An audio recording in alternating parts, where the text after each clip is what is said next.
Hey.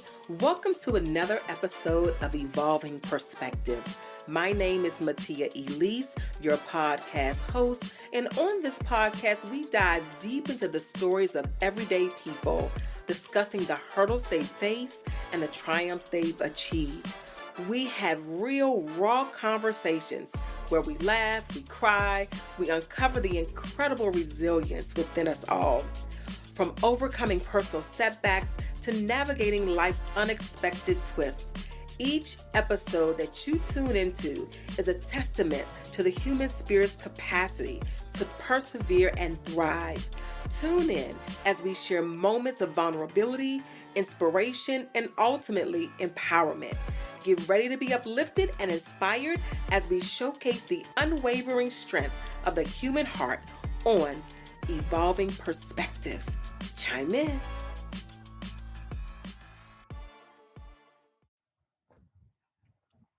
Hey, and welcome to another episode of Evolving Perspectives. My name is Matia Elise, and we are again at this microphone. And when I tell you this is about to be a great conversation, I'm gonna tell y'all on the back end once we get started how we arrived here. However, before we go there, I would like to introduce you all to my phenomenal guest. I am super excited to share the stage with her today. She is an educator. She's been in the education arena for almost 2 decades at this point, probably over that. She's an amazing mother. She's a wife. She's a community activist. She does all the things. And I am so glad that she had some time for me today to be able to share this platform together. And I cannot wait to share her with you all because this conversation is going to be fire. I'm going to tell you right now, go ahead and put this on pause, grab your pen and paper because you're going to need to take notes. This episode is not just about today. This is about the future of the generations to come and those thereafter. And so this is one of those that you definitely want to bookmark and come back to and share with all those that you love and care about. So today, welcome to the stage. Tammy, how you doing, girl? I am great. Thank you, Matia. I appreciate you inviting me on in this platform. I've done a few podcasts surrounding parenting and education, and I really enjoy speaking from my heart about what I love to do. So thank you. I appreciate you, and I appreciate your audience for being on and listening. Yes. So I know you just from class, so we're going to talk about that too. So I know Tammy more on not on the education side, but we're on this fitness journey together. Absolutely. That's a podcast for another day. Jesus help us all. Exactly. But anyway, but I want to we'll touch on that as well. But I would love for you to introduce yourself to our audience for those who do not know you and may not know what you bring to the table, what your background is in, all the things. So if you'll share that with them, I would love that. Absolutely. So I'm Tamara Dunn. I'm originally from, I would say Lawton, Oklahoma, because my dad was in the military. So I was born on Reynolds Army's base in 1977. My parents were there. My dad was stationed there. And we moved shortly after I was born. We moved. I have an older brother and I have a younger brother as well. We moved from there, moved back to Virginia. So I'm originally from New Kent County, which is right between Richmond and Williamsburg. Educated there, New Kent County Public School System. Got my undergrad degree from Old Dominion University. Then ended up at Regent University getting my administration and supervision pre-K through 12. And I did that in 2006. So I have been in education. This is my 25th year as an educator. And this is my 10th year as an assistant principal. So I have enjoyed every aspect of education. Starting out, the first year I taught, I was like, I'm going to do this for a year, then I'm going to find something else to do. Yeah. And that was 24 years ago. So I guess some people say, oh, you just love the kids. Sometimes I'm like, oh, I'm a glutton for punishment. Right. I do love the kids. I love what I do. It's a very challenging occupation, but it's also very rewarding at the Yes. same time. So you take the bitter with the sweet, and you really have more good days than bad days. And I just enjoy it. I have, young adult, 2 teenagers at home. So I learn a lot from them. So when I go to work, Yes. and I can pick up on lingo, and I'm like, and it was not how you know that. I'm like, my kids. Right, So right. it's been great. I'm married for going on 24 years. My husband and I will be married 24 Wow. years in September. He's a great guy, very supportive, great dad, great husband. He's just, it's days I come home and I'm like, I'm just done. And he understands that. He reads the language, and Yes. tell the kids, all right, y'all, mom, give your mama some time, get herself together. So, I appreciate him. I love him. He's great. He's also in education. He's a trainer at the shipyard. So he comes home with Nice. stories, and I'm like, you understand now what I'm dealing with. Right, right. And these are young adults that he's dealing with. And so it's funny to hear some of his stories. And I'm like, yeah, now you get it. Now you Now you understand why I get it. fuss so much. But I love what I do. It's been a journey. It definitely has been a Yeah. journey. I come from a family of educators. My aunts, great aunts. I got some cousins now in education, and we just get together sometimes. We're like, yeah, can't do this anymore. Yeah. Oh, we keep going. We put on our armor every day. We bang it out at the end of the day. We go back the next day. So That's right. that's what we do. So yeah. So Yeah, that's I absolutely love that. First of all, I want to commend you for doing what you do, because the reality is, which is unfortunate, you just don't see a lot of people in education. I'm just based upon my experience, so don't y'all come for me and no comments and all that. Based upon me on my experience, a lot of people who are in education don't have, number one, the tenure, and they Mhm. also don't have that passion like that. It's like, Right. I'm here Right. because I couldn't find no other job, so I'm here. And to be quite honest, I see both sides. I get I it, do because too. I do too. most people, some people may know or you may not know. Like, my formal degree is in education. I Mhm. started my career after college as a 8th grade algebra teacher, and so I'm a little bit not. I've been out of the school system for such a long time now, but I'm a little bit knowledgeable about what it looks like to be an educator, which is the reason that I'm not. Right. Um, Right. that was That's part of true. me Yeah. understanding who I was and what I did and what was not going to work for me and all the things. And so we were like, let's bow out gracefully. I And understand. so, but I definitely commend those who have put their bootstraps on and Mhm. who's out there on the front line serving families and communities, one student at a time. I definitely have to give you your accolades for that. And I Thank you commend so you for much. I that. appreciate it. Thank you. Absolutely. And I want to jump right in, because this episode is all about how can we support our students, our children. We know, with all that we're seeing in the media, from social media to the political unrest, as we'll say, and all the things in between, it's a lot going on from the Yes, student it is. perspective, from the parent perspective.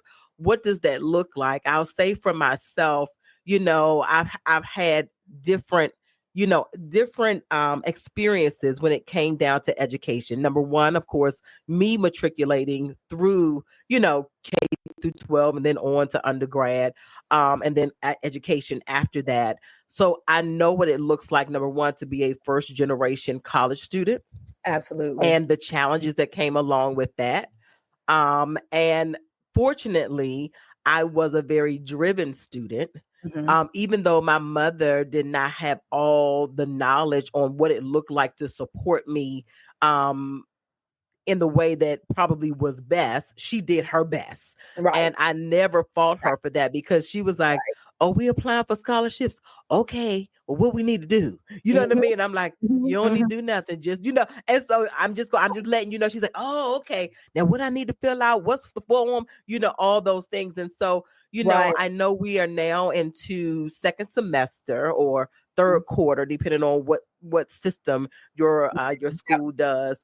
Right. And so now we are approaching that whole FAFSA, what does college look like, and all the things for a lot of Right. our students. But before we even go there, I want to talk to you about what it looks like to support our students through their educational journey.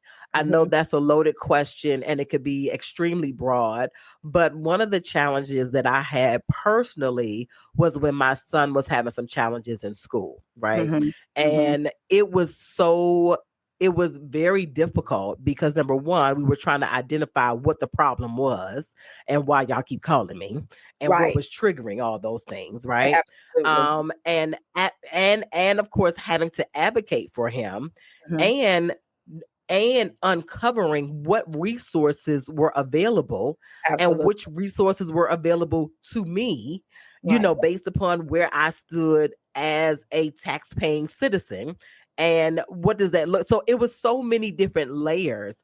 And it would be, oh, call this person. Oh, I'm Mhm. not the one, but call that person. Oh, Right. we could do this, but not that. And so it was very frustrating. And so I would like for you to walk us through number one, even if you don't have a child that may have special needs or have special requirements or things that they may need that's tailored for them, just being able to be of support to a student, just Mhm. generally speaking, K through 12. Let's start with elementary, what support looks like in elementary.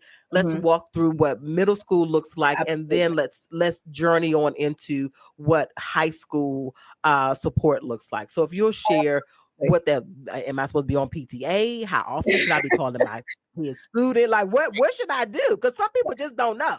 They don't know. You're absolutely right. So I'm going to start with just the showing up part. Yes. As parents, and I'm going to speak on the parent and educator level, you have to show up, and not just show up if you feel like your child has been wronged, or you feel like the teacher don't like your child, or you feel like somebody trying to bully your child. You have to show up day one. That's open Yes. house. That's meet the teacher. That's all of those things. Because what happens, and I'm going to say this, and it's true, the Mm-hmm. squeaky wheel gets the oil. Yeah. So if a parent comes in and they start off day one meeting the teacher, hi, my name is Tamara Dunn. This is my email address. This is my phone number. If anything happens, you have any concerns, please call me. That's how we have to open up with teachers, because again, it's a partnership.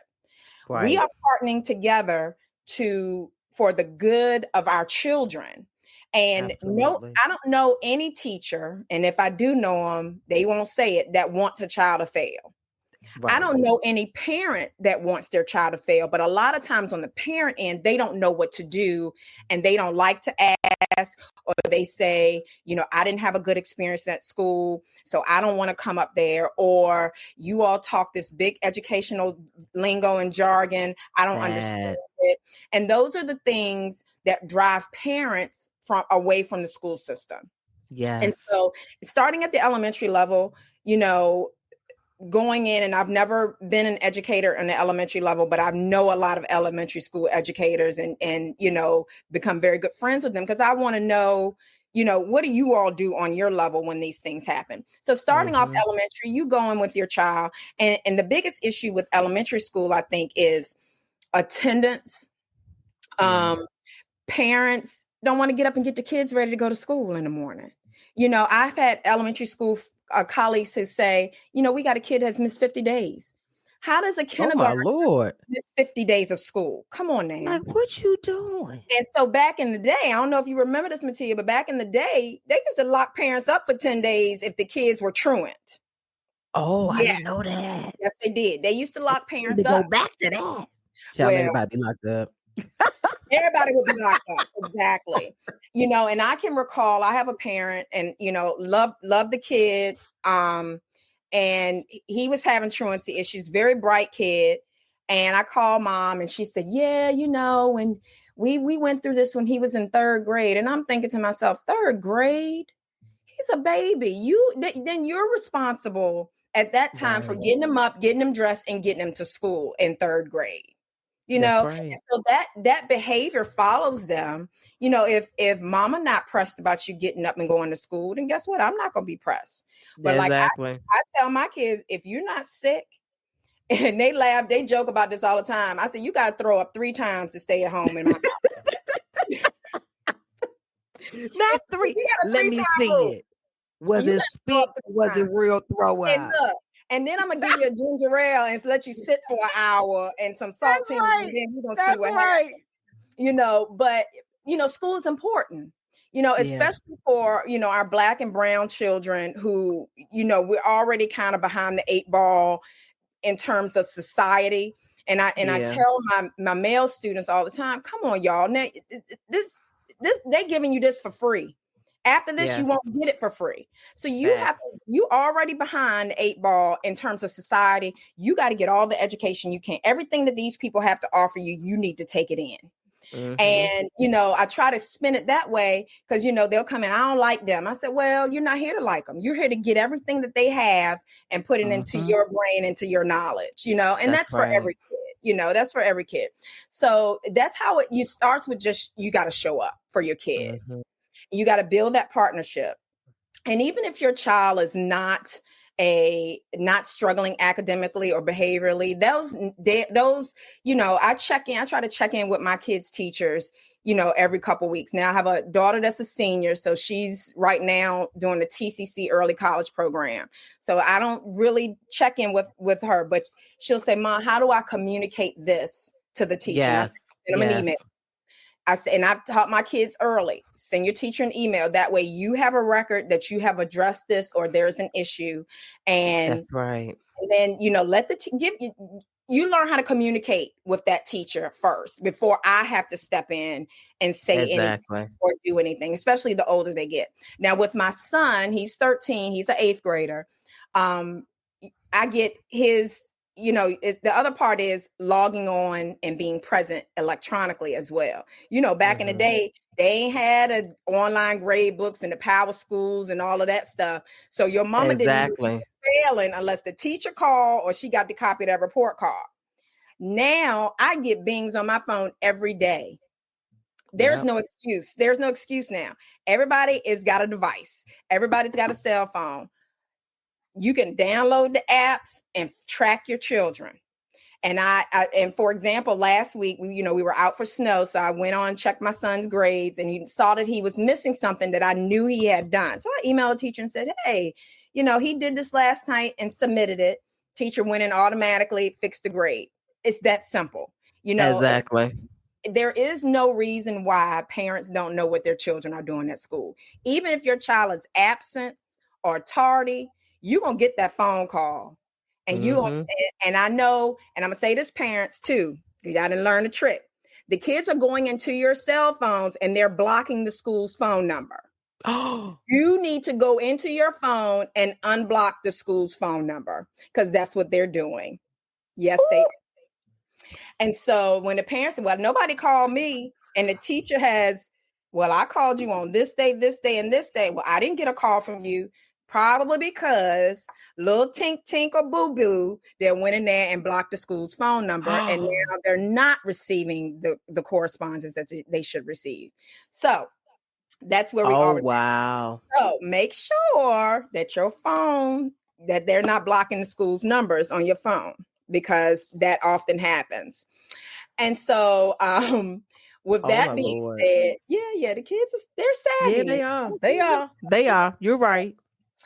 So but there are so many more ways that you can communicate with teachers. And I always say reach out, and you've said this before, not only reach out if there's a problem, but reach out and tell your kids' teachers that you appreciate them for Yes. showing up. Because as you know, teachers don't make a lot of money, but they Mm-hmm. deal with a lot. And it's not just kids. Kids are the least of their worries. You're talking about administration. You're talking about, the downtown folks that put more stuff on them, administrators that may put more things on them, things that they have to deal with, in addition to creating lessons that are interactive and engaging and teaching children in the classroom. That's a lot.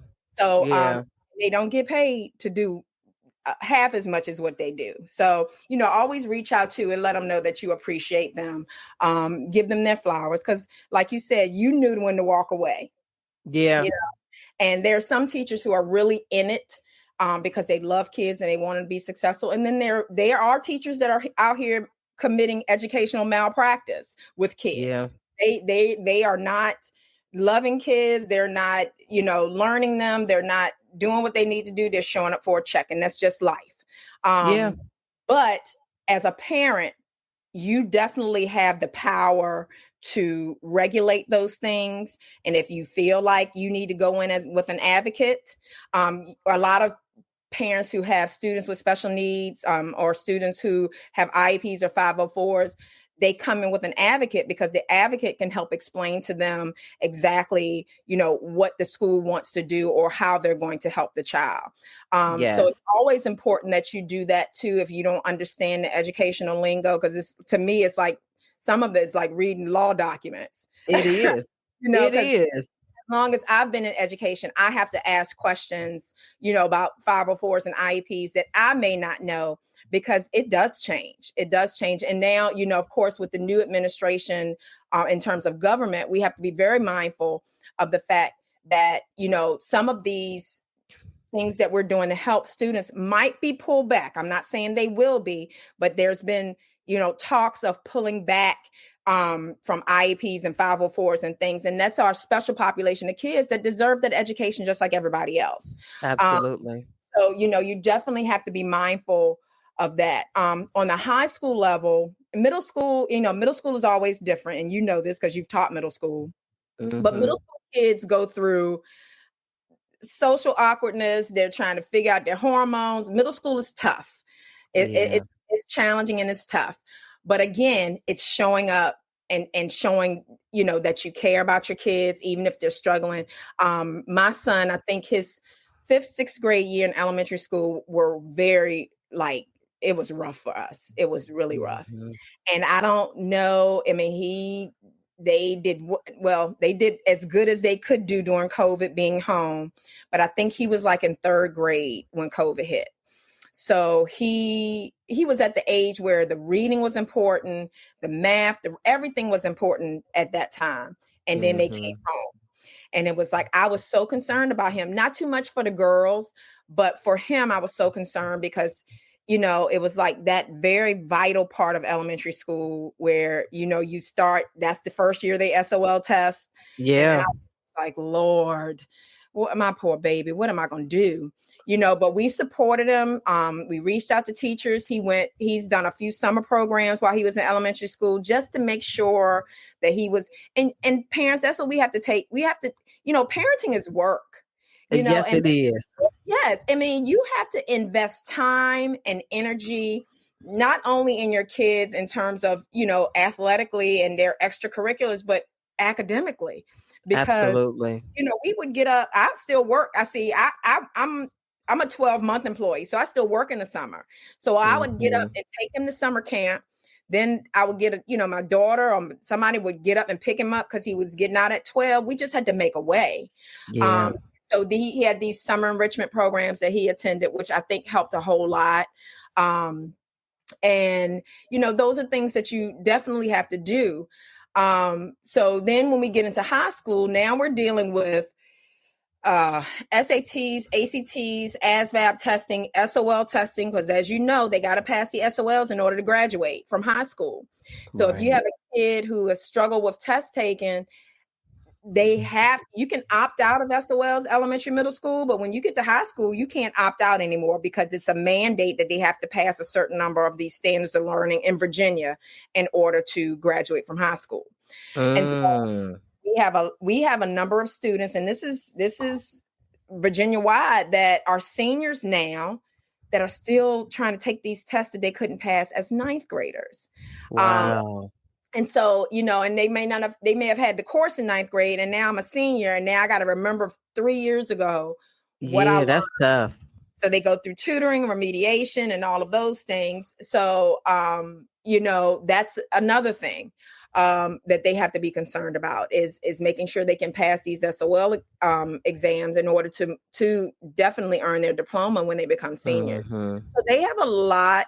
And what I find is when children hit high school, a lot of times parents fall back, but sometimes that's when they need you the most because Say it again for the people in the back.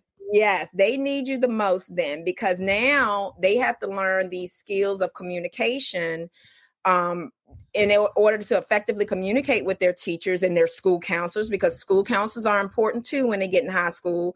I had so many kids, I asked them, "What do you know who your school counselor is?" No. I said, that's one of the first people you need to meet when you get. You got that right. You got to meet your school counselor, because that person is going to guide you through all your scheduling, all your graduation requirements. And these are the people that, when it's time for scholarships, that's the person's door you have to be knocking on. That's right. And, now, they didn't have this when I was in high school either, but now they have what we call access counselors, where these are people that help with scholarship, financial aid. And, we have some great ones out there that actually sit down with families and say, okay, I'm going to help you work this FAFSA out. And they do. And that, I was telling Mattia before we started recording, I started my daughter's FAFSA on Friday and was struggling so bad that my best friend was like, you know what, I'll be over there tomorrow. And she works in financial aid at one of the local community colleges, and she came over to help me yesterday. But it's a lot, and it's especially, a lot of us won't get any money from, to help go to school, but you have to do it if they're trying to go to public universities or whatever, in order to apply for scholarships there. So it's definitely, a lot to manipulate, for kids in high school. And a lot of times when parents fall back, the kids don't know what questions to ask.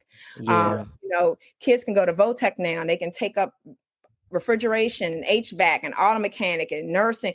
I mean, there's so many opportunities for them, but you got to tap into those things. Because every child is not going to go to college for 4 years. They're not going to attend a university, but there are definitely jobs and careers out there that they can work and make more money than what they would make if they went to college. And I used to be like 100% college advocate. I was. Yeah. Then my husband, who didn't go to college, I started comparing my check stub to his. And I'm like, man, he's making just as much money as me with no degree. Part. Yeah. And no student loans. That part. You know what I'm saying?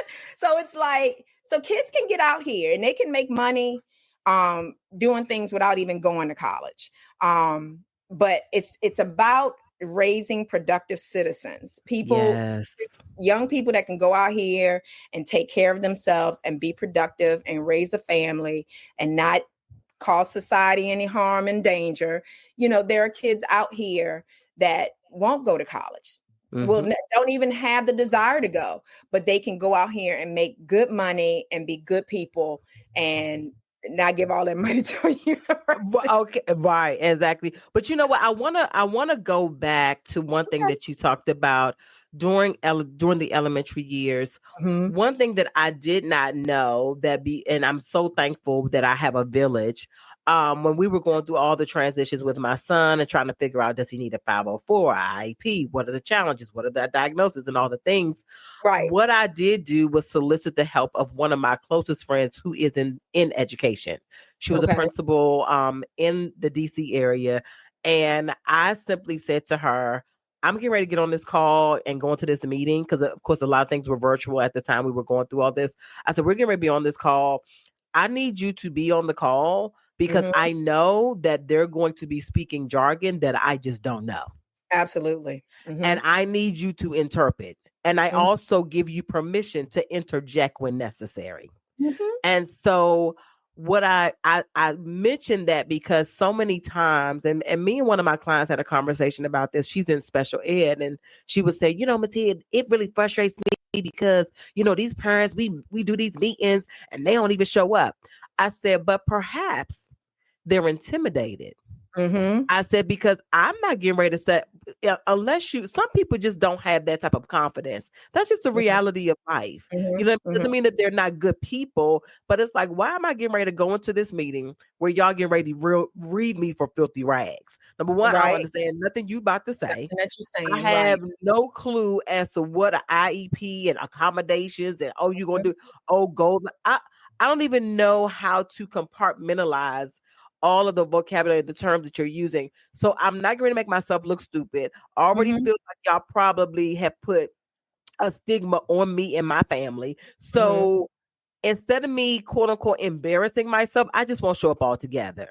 Right. And she said, Matia, I never thought about it Thought from about that it. Right. perspective. Right.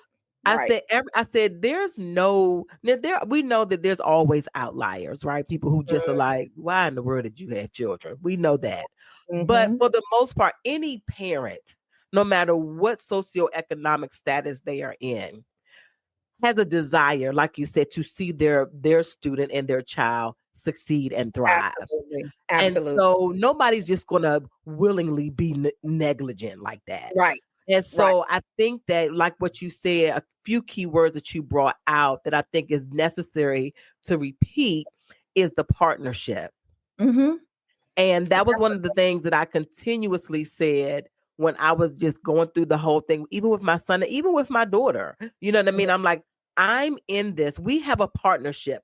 What Mm-hmm. does it look? And I never forget. It was so funny when my daughter, I think she was in third grade. Matter of fact, she was in third grade. I never forget. And we went to open house. Mm-hmm. And when we were going through the open house, she's the teacher's going over, oh, you need this, oh, this. I'm so happy to have you in my class. Da, da, da. And at the end of the conversation, I said to her, now that you share your expectations of me as a parent and what my child is expected to do this school year, Mm-hmm. what can me and my husband do to support you as an educator to ensure Mm-hmm. this school year goes successfully? Not Right. just for my child, but for all these students in here. Right. And Right. her response to me was, give me a minute, because nobody's ever asked me that, never said that to me There before. you go. That's it. And she was like, let me think about it. She was Right. like, oh my God. And I said, no, genuinely. I said, so if that looks like you need, not just you asking me, I need extra tissue, but what can I do to Right. ensure, you know what I mean? What can I do to Right. ensure that you are even mentally stable and That's emotionally stable to do what you need to do? Does that mean I need to give you a Starbucks gift card every other week or once right. a month? Reporter. You know what I mean? What is it? Because I want to Right. make sure you're good. You know what That's I'm right. saying? And And so, they and she just was like, not oh get my that. God. You know That's what I'm saying? awesome. So whenever we were having an event, I always volunteered when my schedule permitted, I made sure. So it was, I very much have been so much a part of the educational That's experience for my awesome. children. It doesn't Yeah. mean that I'm doing a perfect job. You know what I Right. mean? I'm not, but I've done my part. And if everybody just does a little Just bit, a little bit. Yes. it will make our entire educational system Yes, it better, will. right? Yes, it And will. so one of the things that I've had to learn, so now my daughter is in middle school, so of course her needs are different. Mm-hmm. And I think what happens a lot of times in parenting, I'm just going on my experience and what I've seen through friends and other people, is as children get older, because what they need changes, Mm-hmm. what we knew parenting to be no longer exists as Absolutely. they evolve. So Absolutely. then it looks like in parenting, oh, you don't need me. Mm-hmm. So, you can get yourself up. Oh, okay. Oh, you can feed yourself. Okay. Oh, you could. So then it's like, oh, you good. You got this. Mm-hmm. Whereas the reality is, it's not that you no longer need to parent, but the roles and responsibilities shift. Definitely. So that in that moment, that's when I had to reach out to my daughter, my child, and say, what does it look like? Would you be embarrassed if I came to school? How do Right. you feel about me volunteering? What Mm-hmm. do you need? Let me look at your grades. Okay, Right. I see you missed this test, or you got this grade on this homework assignment. Was it Right. that you did not understand? Do we Mm-hmm. need to get you a tutor? What does that really look like? And I Right. think that's the complexity of Mm-hmm. parenting Yes, it that is. often people don't really think about or even engage with. Right. And even as you go into high school, of course, what we know again as parenting, providing you with shelter, food, you're getting up, you got clothes, all those things. You don't need me to do that because now kids got jobs, they making money, they got a little side hustle, they Right. doing whatever they do. So it's Right. like, oh, you don't need me, you good. But Right. the reality is, like what you said, at that point, it's me supporting you. So I may not need to fix your food, comb Right. your hair, Right. make sure now it looks like a totally different role and responsibility. You know what Absolutely. I'm saying? It is having courageous conversations with your Absolutely. child. Absolutely. And what that looks like is I don't know how to fill out a FAFSA. Right. Or even say it to your child, tell me what your goals and plans are. Okay, Mm-hmm. so what does that, and asking them, what does support look like to you? Absolutely. How can Absolutely. I and I mean, in some high school, especially, some of the high, I don't know, that Right. everything is I don't know. Everything is I don't Okay, know. Mm-hmm. everything is I don't know, and I Mm-hmm. get that, but I would encourage all the parents out there, keep going, keep Yes. loving on them, keep supporting Absolutely. them. And sometimes, when they're going through that puberty and all of that, Mm-hmm. you be wanting to, Knock them out. mm, Knock them out. Yes. I be saying to myself, Mattia, count to 10. Yes. Because an orange Absolutely. jumpsuit don't look good on you. You don't want to see Right. yourself on the news. I don't want to go You to don't jail. want to do this. I don't. Right. Silver Right. handcuffs don't look good on you. That's I right. don't like it. And Right. so I'm being facetious. I'm not No, abusive to my right. kids at You, all. you're But actually but I mean, it's mhm. all those things. So I mean, and it is challenging. It just It is. is. And I It is. think that oftentimes, with me, myself, and me and my husband, it's like you just have to accept that we just are in a tough spot. Yes. And Yeah. it's okay to acknowledge, because one thing that I've learned just in life is things come and things go. You know Mm-hmm. what I mean? And I remember one of my clients, she was an older lady, and we were talking, my kids were small, and and her daughter at the time was older because she was an elderly lady. Hmm. And she said, Matia, I remember my daughter was probably in 6th or 7th grade. We did not have conversation probably until she was about in the 10th grade. So from Mm, 10th grade to, she said, because she was in this, I mean, she just had a bad, and she said, and I knew that if I engage with her, yeah. it was not going to be a good situation. Right. And Right. sometimes we do just have that. You just have to acknowledge it too. You do Yeah. have difficult. Some people are just difficult. That's just their personality. Yeah. You know what I mean? And so Yes. it is a challenge. But I would also challenge parents, if you know you have a child like that, or you feel like you're not the person who can get through to them, Hmm. that's when village and community, steps Absolutely. in. And it Right. may not be somebody in your family, what you talked about, going back to that partnership, Hmm. reaching out to the school counselor. Hey, I'm struggling. Me Hmm. and Sally ain't on good terms right now, but I Hmm. know it's about time for her to be, going to the next level, or figuring out college, or what she going to do after high school. Can you help her? Can you support her? You know what I mean? And I know that some of that the student has to do themselves, but we Right. have to I keep saying this, that this is not the season to be out here like a lone ranger. That's This right. It is vitally important Absolutely. that we lean on each other Mhm. and truly, truly trust the process of what community looks like. Because that's the Absolutely. only way we're going to get through this. I'm just being 100. Right. Y'all can be out Right. here thinking you can do what you want. It's not going to work. We have got to stick together. We got to come back Absolutely. together. You know what I'm saying? And so I just implore all parents that are on here, to make sure, if nothing else, I want this conversation that you're listening to make you more aware, and just maybe make you more vigilant, you know what I Mhm. mean, in what Mhm. your children are doing, what it looks Absolutely. like, the support that they may have or they feel like they don't have. You know what I Mhm. mean? From you or from the school. You know what I'm saying? And Mhm. so I know that we are, like we were talking about at the beginning, we're in the second semester of the school year, and you're in the high school. And so one of the challenges that I had when I was in high school was that I was the first generation Mhm. college student. Right. And my mother supported me the best way she knew how. She did an amazing job. Mhm. And she was very much like, I don't know how to do that, but I got a sister, I got a friend. Let me Right. point you in the right direction. And Right. she did that. Right. But for those students who may not have that, I want you to walk us through, because number one, I was asking you, I was like, okay, do people still do SATs, FAFSA, ASA? What is Right. ASVAT? I don't even know what all those things are, and Right. exploring those options with our students. So if you could share with us, as we were coming upon that season where Mhm. those documents and things those forms need to be filled out. So if you'll talk to our audience about what that looks like and how we can support our students in that way. Well, absolutely. So, like I previously stated, it's definitely keeping the lines of communication open with your kids. Finding out early, what do you want to do? Do you want to go to college? Do you want Yes. to go to the military? What do you want to do? Because that will drive the conversation on which direction we need to go in. Now, if a child says, "Hey, I think I want to go to the military," well, we need to start with ROTC in high school. Start with NJROTC or whatever military branch, different high schools. I think some do Marines, some do Navy. Start your kid there, because that's the baseline of discipline, depending on where you are. I know we have a very good ROTC program at my school, but that shows them discipline, because they actually have to wear their uniforms one day. They have to tuck their hair like they're supposed to. They have PT, they have class, based on, naval regulations and rules. And so they have that. So I always tell the kids, you think about military, you need to be in ROTC.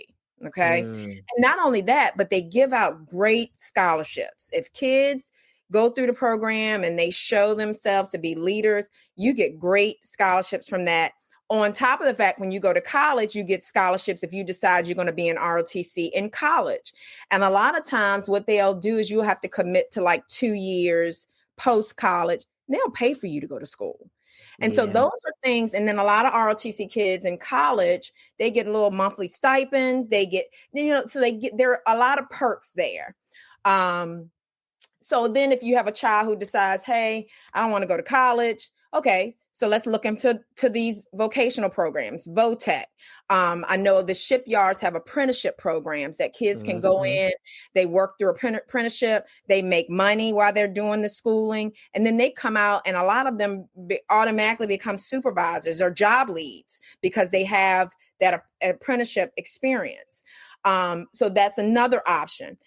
Trade school is always an option. And in addition to that, and then you have your 2-year community college. Now, my oldest daughter, she was a senior during COVID.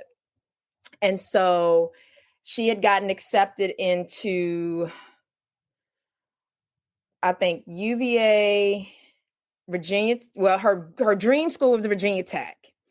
And so we were going down to the wire, and I said, Rachel, what are we going to do? So she applied for a TCC. It was called the Most Outstanding High School Senior Scholarship. And with this scholarship, she was able to go to TCC for 2 years for free. She had to be a campus ambassador, which means she led tours, she did commercials. So it was really cool. And so that's good. Got that scholarship. So for 2 years, we paid no money. And I'm very grateful to God.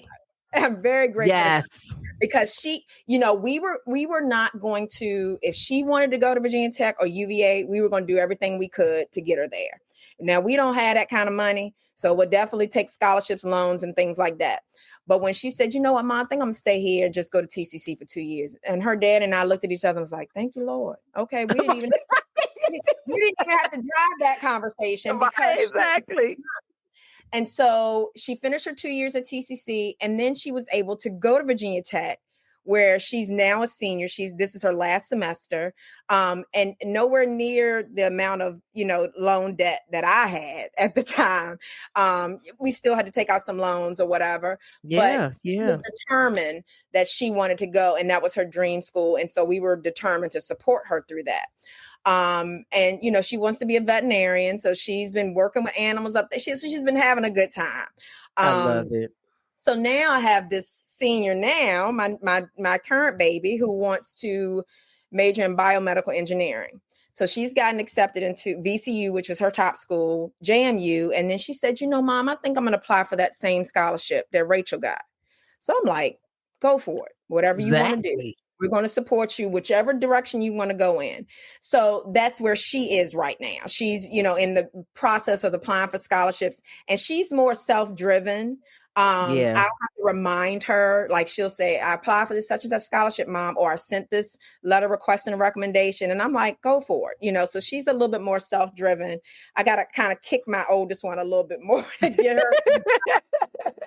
but my middle baby Jaya is a little bit more self-driven. So now she knows what direction she wants to go. And I got 2 STEM girls, so I love that, because I was a biologist. Yes, I love that. So she, they're STEM girls, so we're excited about that, and that's going to open doors for them too, because we're trying to get our African American female girls into these STEM programs and getting them into the engineering and math and all of those science areas. So I'm very excited for them in their future. But back to how parents can support that. Again, your child's a school counselor. Those school Mhm. counselors are well versed on whatever path that these kids want to take. Again, it's a partnership. So you have to open it, even at start. I have parents starting as early as ninth grade coming in and saying, okay, this is what I think my child wants to do. What courses or classes do they need to take to get this done? Okay. And Yes. so, and I love those conversations because it's like you're thinking ahead and we're glad you're thinking ahead because high school 4 years, I remember what I wore the first day of ninth grade year when I was in high school. I remember that. Wow. Yes. And I'm Oh my 47. gosh. So I I remember didn't what I remember that. wore to school the first, and I don't know why that rings so much on me, and I tell kids that all the time. Blue jeans, white Reebok classes, and a white hooded shirt. I remember that. And so it goes by so fast that next thing you look up, I told a little girl the other day, she had just turned 18. I said, you're going to look up in a few and you're going to be 25. And You she's ain't like, never don't tell me that, lied. Miss Tammy. Don't tell me that. I'm saying I'm serious. It's going to go by that fast. So that's why you have to make sure you have a plan. Yes. And like my daughter said, Ma, I can't go with a plan B because I said, well, you go with your plan A and you follow that all the way through, even if it takes you longer than what you wanted to take. I That's said, it, right. my dad always said, as long as you finish, I don't care how long it takes you, as long as you finish it. Don't ever give up on something because it's taking longer than what other people around you is taking. Exactly. So, Exactly. that's the first part. I also want to touch on a little bit about kids being involved. I see where kids who are involved, whether it's in extracurricular activities, sports, drama club, or whatever, or even in their community, will enjoy school a lot better. Um, Hmm. and it's crazy to see, but all my ninth graders that come in, I say to them, join a club, join an organization, you know, be a flag girl in a marching band, be on the SCA, do something to get you involved in school. And that way you will have more appreciation for school. I see Yeah. so many kids that are so talented that because they may not have a push from somebody at home, they don't get involved. And so then they start Yeah. to stray into negative stuff. With my kids, it was, my oldest daughter jokes, oh, we didn't get seasons off. We went, because I pushed, you start off with the oldest one and you push them. So I started Exactly. her, she played softball, she played basketball. I was trying to get her I wanted her to be well versed, join clubs, join organizations, do something because you enjoy it better. You meet different people, you just not around the same, and you become well-rounded when you're involved. My middle daughter, probably like your daughter, danced, and she Mm-hmm. danced, and I'm like, that she wasn't my athlete in terms of sports, but she was my dancer, so she danced. My baby boy, he's played basketball. Right now he's playing travel baseball, which takes up a whole lot of our time, but he Yeah. also knows that's the carrot because that's what he loves. So if your grades aren't good or your attitude You ain't stinks, can't keep that your room part. clean, you're not going. So that's the carrot that we dangle. And he most recently attended as an eighth grader a showcase camp at Virginia Tech last week, baseball.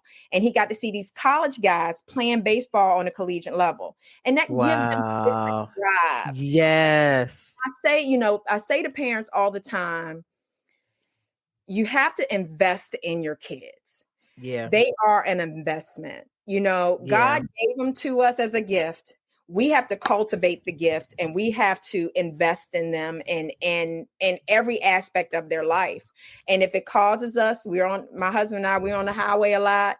We got the car packed up. We're traveling. But it's an investment because what I don't want is for my kids or anybody's kids, because they don't have an opportunity to lay idle and then start falling into other things. And Yeah. that's my whole point, was keeping my kids busy in something positive so that they don't fall away into other things, because I've seen it happen. Um, Absolutely. and so it not only is it an academic investment, but it's an extracurricular. Start early. We all started our kids, a lot of people in soccer, because that's the easy, Mm-hmm. that's the Right. easy Right. thing to do, but then keep pushing them. I remember my aunt, I have a cousin who played softball on a collegiate level. And when she was in 10th grade, she wanted to quit. And my aunt was like, quit what?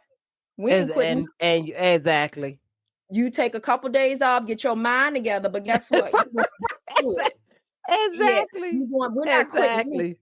But she had played so much. She was just like, I was tired of playing. But Yeah. then it Yeah. got her to college. It got her an education, it Yeah. got her. Now she's teaching high school and coaching on a high school level, coaching. And that's what one of her dreams was to do, was to be able to coach. Yes. And so those are things, everybody's not going to be a pro on what they do, but That's it right. gets your kids where they're learning different things. They're learning how to be good teammates. They're learning how to be leaders. They're learning how to get along with people. They're learning how to be resilient. And those are things too that kids don't have nowadays. They don't know how to problem solve. They're not resilient. We're so used to, and you said this earlier, trying to solve all the problems for them, that we're not teaching them how to problem solve. What happened? Okay, if this happens, what do you do next? And that's something I've had to, teach my children. Look, there's an issue, there's a concern. Let's figure out how we can problem solve this and how you can handle the results, whether it's in your favor or not in your favor, because everything is not going to be in our favor, That's exactly right.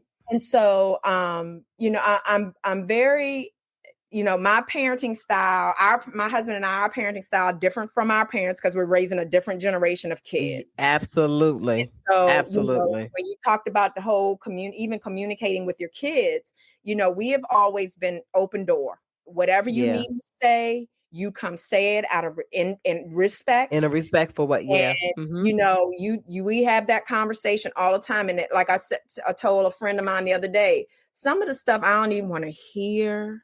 Yeah. You're like, don't tell me that part. Don't but we listen, because right, that's right. They talking to one of their teenage friends that's gonna give them some stupid advice. That's and it's right. I'd rather you come to me and spill all the tea and I clutch my pearls than for you to go out here and hear it from some random little person on the street, and now you're in a bad situation. So that's the other thing too, is we were raised, my mom was old school, so it won't no talking back, it won't no, well, I got feeling, it won't none of that. And even though I knew it was because she was old school, but now you have to listen to your kids. Yes, you do. Kids are suffering from mental health issues. They're suffering from low self-esteem. They're suffering from a lot of stuff. And we have to read our kids and not be so engrossed and ingrained in our own lives and our own situations that we miss what's going on with them. And absolutely.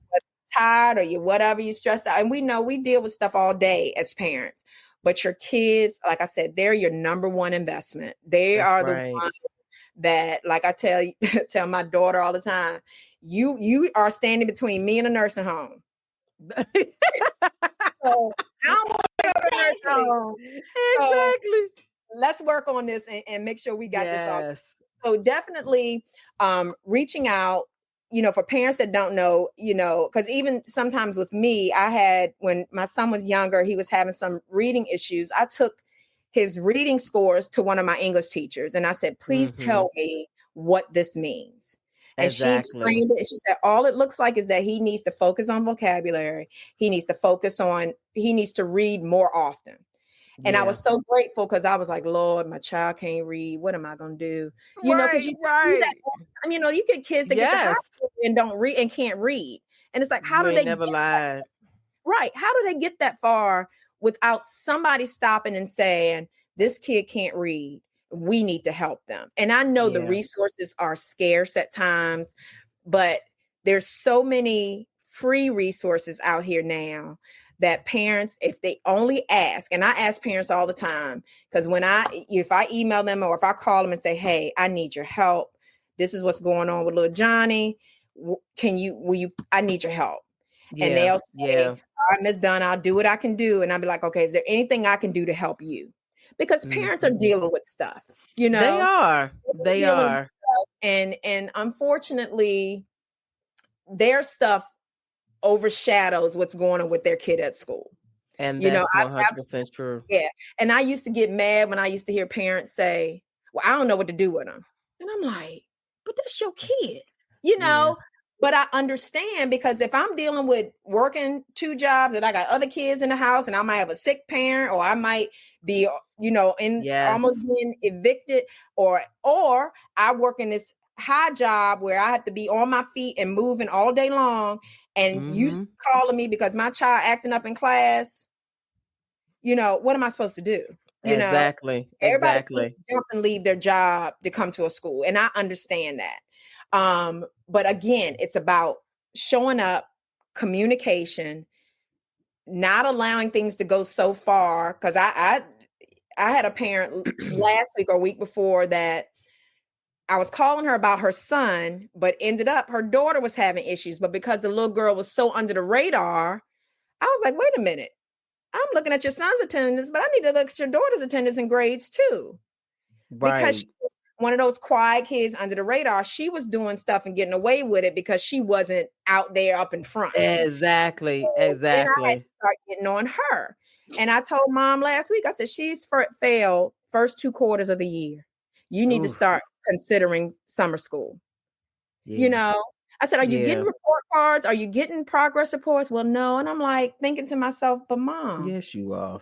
we're giving these things out. No, Yeah. but I understand, because if you are working and you have multiple children at home that you got to get to school, and It's a I lot. even told a little girl, I said, your mama's doing her job. She making sure you up in the morning in that school. Now it's your responsibility to make sure you hit every class, every bell, every day on time. I That's said, because right. that's not mama's responsibility. I said, so now I got to call her from work because you out here skipping class and making up stories about where you were. Mm-hmm. Not thinking Mm-hmm. that we gonna check behind you, and I'm not gonna call every teacher you said you were with to find out if you were really, Exactly. because I'm Exactly. that type of administrator. I'm I gonna know that's look. right. I'm gonna do you like I do my own kids. I'm gonna check behind you, because you, Yeah. for some reason, you think I'm not gonna check. So Yeah. it's about that. It's about keeping those communication lines open and making sure you're being transparent with parents, because one thing Yeah. you don't want a parent to say, well, Miss Dunn told me that this. No, I told you Mm-hmm. transparently that your child needs to sign up for summer school because they failed 2 quarters of a year. Yeah. You know? Yeah. So those are the conversations, and it's hard to sometimes have those candid conversations, because when parents send out their children to school, they're sending us the best that they have. That's true. That's so very true. It's the best that they have. It's their baby. They had this child. They raised it. They reared it. They make sure it had food, water, and all that stuff. And they're sending us their best. And Yeah. so we have to be very transparent. We have to be open when we communicate. And we have to have some compassion as well. That's very true. Everybody's home life is not the same. Um, Yeah. even my kids, where I work, I have upper echelon kids. Parents are doctors, lawyers, city officials, and all that. And then I have kids who aren't. They got Yeah. single homes, or they have two parents, and both parents working multiple jobs. They're trying to make ends meet. So I got it on both ways. So even my Yeah. upper echelon kids, there's struggles that they have. You can have all the money Yeah. in the world, but there's still struggle there. You And know, that's 100% true. you have to meet those needs of those kids as well, and then you got to help meet the needs of the people who are in the socioeconomic struggle. Yeah. And Yeah. so schools have now become oasis of all different type of things. We're helping kids have, we have what we call a care closet, where there are clothes and soap, deodorant, lotion, washcloths, towels, all these things that kids need. Because we found out too, if kids can't wash clothes, they don't come to school. If they can't take a Mm. decent bath or decent shower, they don't come to school. They don't have pads, tampons, deodorant, they don't come to school. And believe it or not, we have kids who are like that, who don't have these things. Wow. You would never know it, because high school kids, they ain't gonna tell you, we don't They're have no not gonna say exactly. bed. Now elementary school kids are coming to school and be like, guess what? We ain't got no water. Our water was turned off. Right, exactly.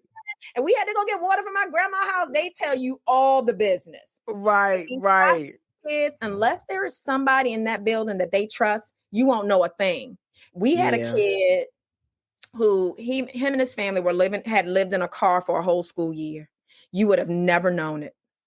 Never. Oh, He came wow. to school, he smiled, he spoke, he hugged you, he fist pumped. He was always neat and clean, no issues. And he confided in one teacher and said, "We've been living in the car."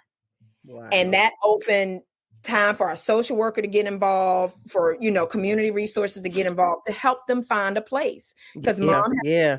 in between jobs and she was trying her hardest and she didn't want any handouts, and she wasn't nasty about it, but she was like, this is something I have to figure out on my own. And we were like, Yeah. no, you don't. We have resources. Because a lot of Exactly. people don't know who to call. Because sometimes, I don't know if you've ever had to deal with social services, but They're sometimes not the most friendly. they're not. They're not. Yeah. They're And, not. and that's not everybody. Social services That's don't not, yeah. come in my Yeah. DMs either. Right. Some people, because I know they deal with a lot of people trying to get over on the system and be far. Yeah, And absolutely. I know they deal with that, but there are definitely people out here who need those services, and they will Yeah. utilize them. And then when they don't need them anymore, they're not going to accept them anymore once they get on their Exactly. feet. So I honestly believe that, opening the lines of communication, we can't have one-sided relationships, even in our Yeah. daily relationships. You got to give and take. And so it's important that we support parents as they try to support their children. Yeah. And I tell parents, all the time, show up. Just show up one Mm-hmm. day. If Yeah. your work schedule allows you to show up, show up. And I'll either, I can walk with you around to your child's class, or I can call a child down and a teacher that they're having issues with. I will do all of those things. All the things. Yeah. All I Yeah. want you to do is try to meet me halfway, because ultimately they spend 7.5 hours with me every day, but the remaining time, they're with you. They're your Yeah. child. So Yeah. I need to be able to trust that you're doing the best that you can. And I want you to trust that I'm doing the best that I can for your child as well. Yeah. Um, And and that's so good. Yeah, yeah, that's really, really good. And I think that, I mean, you shared a lot that I really feel like is so vitally important to the success of our students, and not just our students, but even our families. But I right. think that, even with this, I swear the time goes by so It quickly. does. It goes by so fast. I'm like, oh my God, I All feel like we day. just getting started. But I want to revisit a few things before we close out. Okay. One is, as you were talking about, just preparing your student for what their next looks like, even after high school, whether it's Mhm. college or VOTEC or military or whatever. The thought that came to my mind was all of the parents, and I would say, oh, well, yes, all of us need to be thinking or having the thought process of beginning with the end in mind. You know what I mean? Right. Sometimes, we're looking at, I don't want my child to do this, or I don't want my child to do that, or I don't know about that. How they know, it's like begin with the end in mind. Like, even as Absolutely. if you don't know where to kind of, where do we want to go? Let's think about, okay, this is what you want to do, sitting down with your student. Okay, you don't want to do these things. Well, what Right. do you want to do? You know Right. what I mean? Okay, you don't want to do it. So let's create a plan. And even Right. if that means, now, of course, they do all this gap year and all of that. Right. That's a whole nother thing that we could have a whole Right. nother conversation about. But even with the gap year, set some goals with that. Okay, I'm gonna give you a year, but that don't Right. mean you laid up on my couch for a year. That means you are Yep. figuring out, you're What you do. volunteering, you're being a Right. part of your community, you're getting a job, you're doing all the things. Right. This is not an extension of just you on vacation. This is Right. truly you're exploring options that you're going to go into. And so Right. you brought up so many great not ideas, but great topics for us to really sit with and to explore with our students. But as we close, I do want to just really implore all of the listeners to not just think about what your contribution is to your student success and to the educational system, but also being gracious towards those who educate your children. Absolutely. Because just like what you talked about, there's a lot going on for a lot of families, and sometimes that does prohibit you, or inhibit you from being present the way that you could possibly be for your Right. student, but also being gracious towards those who educate your children, because they got a lot going on themselves. Absolutely. I remember years ago, one of my children's teacher said to me, but she was like, Miss Hunter, I just want to apologize because I know that I was not all that I needed to be for my entire class, but but for your child as well, because Mhm. I had some of my own challenges, and I respected her so much for that, and we have a great Absolutely. relationship even now to this day. You know what I mean? Mhm. That's been several years ago, but it's the grace that goes both ways, the compassion that goes both ways, the empathy that goes both ways, Absolutely. and just really bringing back to like what you said earlier in the episode about, don't just contact the school when things are going bad, or you feel like, oh, somebody did your student wrong, or Right. somebody mad with your kid, or somebody's bullying your child. Let's go ahead and start that partnership. We've just started a new semester or a new quarter. We're in third quarter for our students, or second semester, depending on where you are. you know it's never too late to get involved. Not It's at all. never too late to partner, and it could be, again, something simple. That doesn't mean you're going to be the president of the PTA. It just Right. means you're just present, and Right. your communication has opened up. You know what I Right. mean? And Right. so it's that type of stuff too. So it's not even about, because I mean, these teachers also don't need 50,000 parents at the school every day either. You know what I Mm-mm. mean? So it's not. So we ain't saying Right. everybody show up, but what we Right. are saying is just open up those lines of communication with your kid, and with their teachers, with the administrative staff, with Right. the counselors. If you don't know, I would definitely encourage you to call the school and say that, because I was very, even going through with my kids, both my children, I was at what you just said with the guidance counselor. I'm like, okay, I don't know what to do. I'm leaning on you to show Right. me, guide me, lead Right. me in the right direction to get the resolve to this issue. What Right. does that look like? And Right. at that point, then they were, because the sad reality is, my grandmother used to always say, a closed mouth don't get fed. That's So right. it's like, what y'all got available at this school? Right. What the school system got available? Right. Now I know, I mean, it's too many programs and systems and Absolutely. community activist groups that are Mhm. just handing out, all types of grants and monies and scholarships and all the things, Absolutely. just to be present in these schools. And so Mhm. it's not just them going to school every day, but it's so many extensions and so many arms. So I would encourage all the parents out there to lean into those things. We are coming to a close for this particular episode. This has been such a great conversation. I Absolutely. I hope you all, if you didn't get anything out of this, then you just need to press rewind.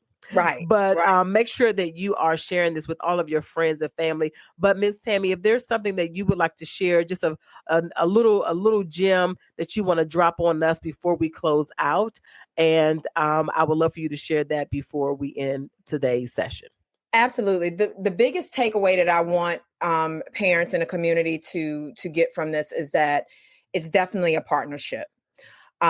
We, back in the day, teachers, families relied on teachers, and they relied on the schools to basically educate their kid, get the kid matriculated to the next grade level. But now it takes everybody to do it. Yeah. It takes Yeah. it takes the parents, it takes the teacher, it takes the bus driver, the cafeteria lady, it takes, school security. It takes everybody, school counselor, Absolutely.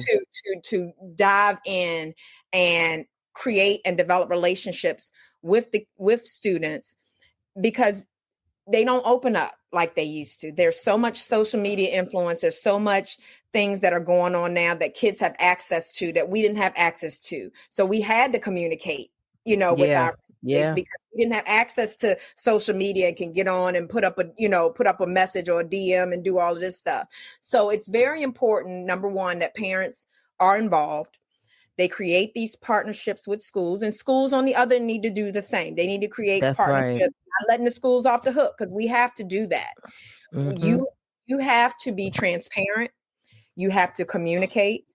One of my biggest issues is and I know parents, a lot of families are very private, but if a kid has something going on at home, call somebody at school and let us know, so that Yeah. you don't have to give us all the details, so that we can let teachers know. So if they see something, if that child is off that day, they don't automatically say, oh, it's a discipline issue.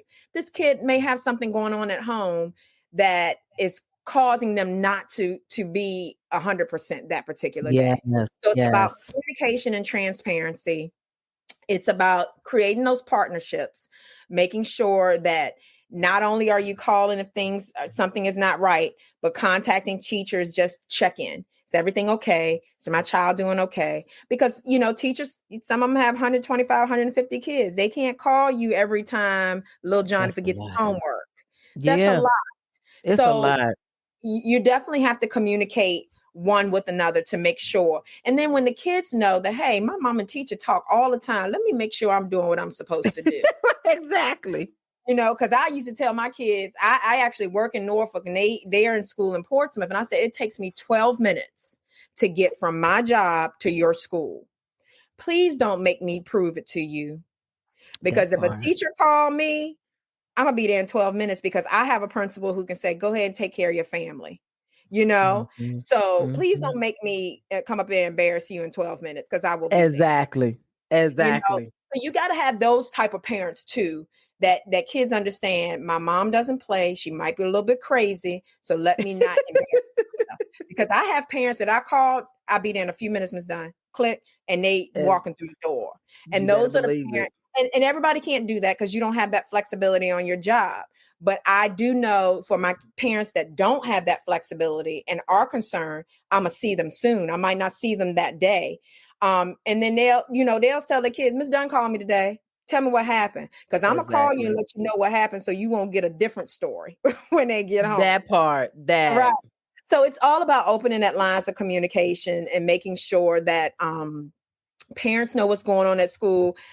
Parents, there are a lot of information given out on schools' websites. So if you can't find it or you can't get anybody to school, check the website. Check the school's website. You may be able to get all the information you need. Teachers' email addresses are there. Subscribe to whatever your child's grade book is, whether it's Power Schools or Canvas or Schoolology, whatever. Log into these. And I know a lot of the elementary school teachers use like Class Dojo and things like that. Mhm. Be on Mhm. those things so you'll know what's going on, because a lot of teachers say, hey, we got a test on this, in a couple days. Make sure your child is studying. Be on those platforms. You may not know anything about what your child is studying, but you can say, hey, you need to be studying Civil War. You got a test coming up. Exactly. So the kid's Exactly. like, how she know that? Because mama is where she or daddy is where they're supposed to be, That's and they're right. looking on you. So those are the things, be present, communicate, making sure that you're keeping up on your kids, having a conversation with them about what they want to do for their future. Not what you want to do, mom, but what does the That's kid want to right. do? That's Because one right. thing, you don't want them to waste $40,000 going to school either, You and better believe that. they come home and they done flunked out, or you find out they ain't going to class or whatever, and now your money gone, and now you mad at them. So Facts. make sure they have a plan. There are a lot of plans out there. There are a lot of things Yeah. they can do to be productive citizens. Be involved, be present, ask questions. Don't be afraid to ask questions, because a lot of times the stuff you don't know, we may not know either. And I'll tell parents, Yeah. let me look into that and I'm gonna get back with you, because Mhm. I might not know the answer either. So just, always communicate, you know, always have some compassion, because you might Yeah. have one or two kids at home, but these teachers are dealing with 125, 150. And That's so right. they're just not sitting behind their desk with two or three kids in their room. They got a classroom That's full of kids exactly with right. all different needs. And so, make sure that, you show some compassion and some empathy for that as well. Because like I tell people all the time, when I walk into the school building, I got to leave whatever I'm dealing with outside the door, because now I have Absolutely. to come in and deal with your child, your family, teachers, providing support All of that. people, and I may have just dealt with something myself. And so you have to learn how to separate those things, and keep the main thing the main thing. Keep And the that is main thing the main thing. trying to keep our kids and get our kids successfully through school so they can be productive citizens. Absolutely. That was a great way to end this episode. Thank you again, Miss Tammy, for Thank coming you. on and sharing your wealth of information, your Absolutely. knowledge. I am so grateful for this time that you've spent with us. And as always, make sure you are subscribed, you are sharing, you are Absolutely. downloading, you are liking, and you are telling all of your family and friends about Evolving Perspective Podcast. Yes. And as I always say on every episode, always remember to keep evolving. Until next time, see you soon. See you. Thank you.